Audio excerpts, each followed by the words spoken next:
یہ بیان ختم ہو گیا۔ دوسرا بیان ہے نرمی، حیا، خوبی اخلاق کا بیان، یعنی نرمی کرنے کی کیا اچھائی ہے کیا برائی ہے، اور یوں ہی حیا، حیا یعنی جس کو کہتے ہیں نا با حیا رہو، حیا سے رہو، اس کی کیا اچھائی ہے، اور اچھے اخلاق، ہمیشہ اچھے اخلاق کا مظاہرہ کرنا چاہیے، با حیا رہنا چاہیے، یعنی فحش کلامی، یعنی بری بات کرنا، برے کام کرنا، برے طور طریقے سے رہنا، برے طور طریقے کے کپڑے اختیار کرنا، یہ سب نہیں ہونا چاہیے۔ ہمیشہ جہاں نرمی کا انداز ہو وہاں نرمی سے پیش آنا چاہیے، اور جہاں پر سختی کا انداز ہو وہاں سختی سے پیش آنا چاہیے۔ حدیث نمبر 1، اللہ تعالیٰ مہربان ہے، مہربانی کو دوست رکھتا ہے، اور مہربانی کرنے پر وہ دیتا ہے کہ سختی پر نہیں دیتا۔ بہت ساری چیزیں پیار و محبت سے جو آپ کو مل سکتی ہیں، وہ چیزیں آپ کو سختی سے نہیں مل سکتی ہیں۔ یہی بتایا کہ پروردگار خود مہربان ہے، اور مہربانی ہی کو اچھا دوست رکھتا ہے، اور مہربانی کرنے پر وہ چیز دیتا ہے جو سختی پر نہیں ملتی ہیں۔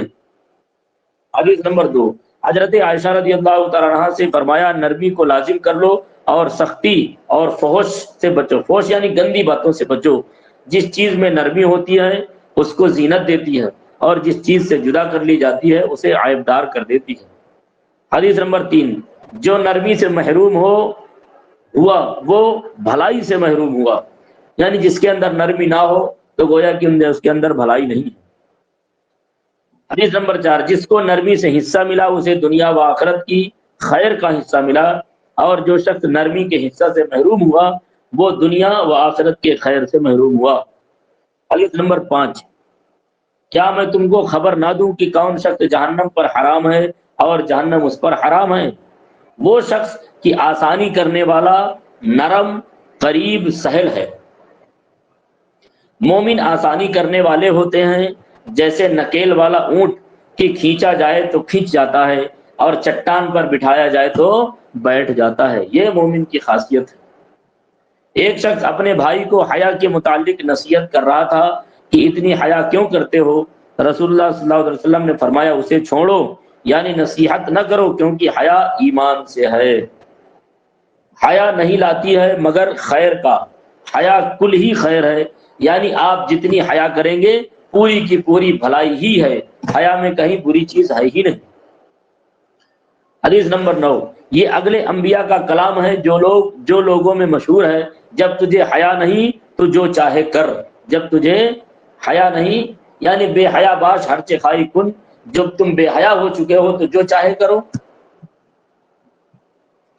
حدیث نمبر 10، حیا ایمان سے ہے، اور ایمان جنت میں سے ہے، اور بےہودہ گوئی جفا سے ہے، اور جفا جہنم میں سے ہے۔ ہر دین کے لیے ایک خلق ہوتا ہے، یعنی عادت و خصلت، اور اسلام کا خلق حیا ہے۔ ایمان و حیا دونوں ساتھی ہیں، ایک کو اٹھا لیا جاتا ہے تو دوسرا بھی اٹھا لیا جاتا ہے، لہذا ہمیشہ بے حیائی سے بچتے رہنا چاہیے، کیونکہ اس سے ایمان کی کمزوری ہوتی ہے۔ نیکی اچھے اخلاق کا نام ہے، اور گناہ وہ ہے جو تیرے دل میں کھٹکے اور تجھے یہ ناپسند ہو کہ لوگوں کو اس پر اطلاع ہو جائے۔ یہ حکم اس کا ہے جس کے سینے کو خدا نے منور فرمایا ہے، اور قلب بیدار و روشن ہے، پھر بھی یہ وہاں ہے کہ دلائل شرعیہ سے اس کی حرمت ثابت نہ ہو، اور اگر دلائل حرمت پر ہوں تو نہ کھٹکنے کا لحاظ نہ ہوگا۔ حدیث نمبر 14، تم میں سب سے زیادہ میرا محبوب وہ ہے جس کے اخلاق سب سے اچھے ہوں گے۔ حضور صلی اللہ تعالیٰ علیہ وسلم کا محبوب بننا ہے۔ اگر یہ آپ چاہتے ہیں کہ نبی کریم صلی اللہ تعالیٰ علیہ وسلم آپ کو اپنا محبوب بنا لے، حضور صلی اللہ تعالیٰ علیہ وسلم خود تم سے محبت کریں، تو آپ کو اپنے اخلاق درست کرنے ہوں گے۔ تم میں اچھے وہ ہیں جن کے اخلاق اچھے ہیں، ایمان میں زیادہ کامل وہ ہیں جن کے اخلاق اچھے ہیں۔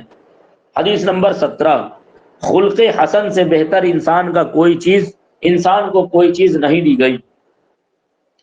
حدیث نمبر 18، قیامت کے دن مومن کی میزان میں سب میں بھاری جو چیز رکھی جائے گی وہ اچھے اخلاق ہے، اور اللہ تعالیٰ کو دوست نہیں رکھتا جو بے حیائی کی باتیں کرتا ہو۔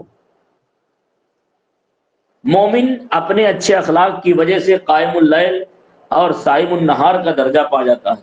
قائم اللیل کا مطلب یہ ہے کہ جو رات بھر عبادت کرتا ہو، اور صائم النہار کا مطلب وہ ہے جو دن بھر روزہ رکھتا ہو۔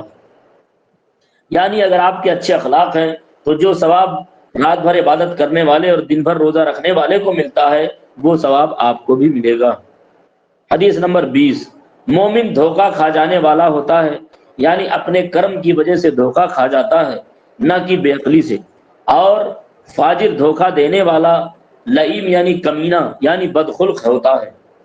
حدیث نمبر 21، اللہ عز و جل سے ڈرو، جہاں بھی اللہ عز و جل سے ڈر جہاں بھی تو ہو، اور برائی ہو جائے تو اس کے بعد نیکی کر کہ یہ اس کو مٹا دے گی، اور لوگوں کے ساتھ اچھے اخلاق سے پیش آیا کر۔ یعنی اللہ عز و جل سے ڈرتے رہو جہاں کہیں بھی رہو، اور اگر کوئی برائی تم سے ہو جائے تو اس کے بعد نیکی کرو تاکہ یہ نیکی اس برائی کو ختم کر دے۔ جو شخص غصہ کو پی جاتا ہے، حالانکہ ڈالنے پر اسے قدرت ہے، کر ڈالنے پر، حالانکہ جو شخص غصہ کو پی جاتا ہے حالانکہ کر ڈالنے پر اس کو قدرت ہے، قیامت کے دن اللہ تعالیٰ اسے سب کے سامنے بلائے گا اور اختیار دے دے گا کہ جن حوروں میں تو چاہے چلا جا۔ حدیث نمبر 23، میں اس لیے بھیجا گیا کہ اچھے اخلاق کی تکمیل کر دوں۔ ٹھیک، اور کتنا ٹائم رہے ہو گیا؟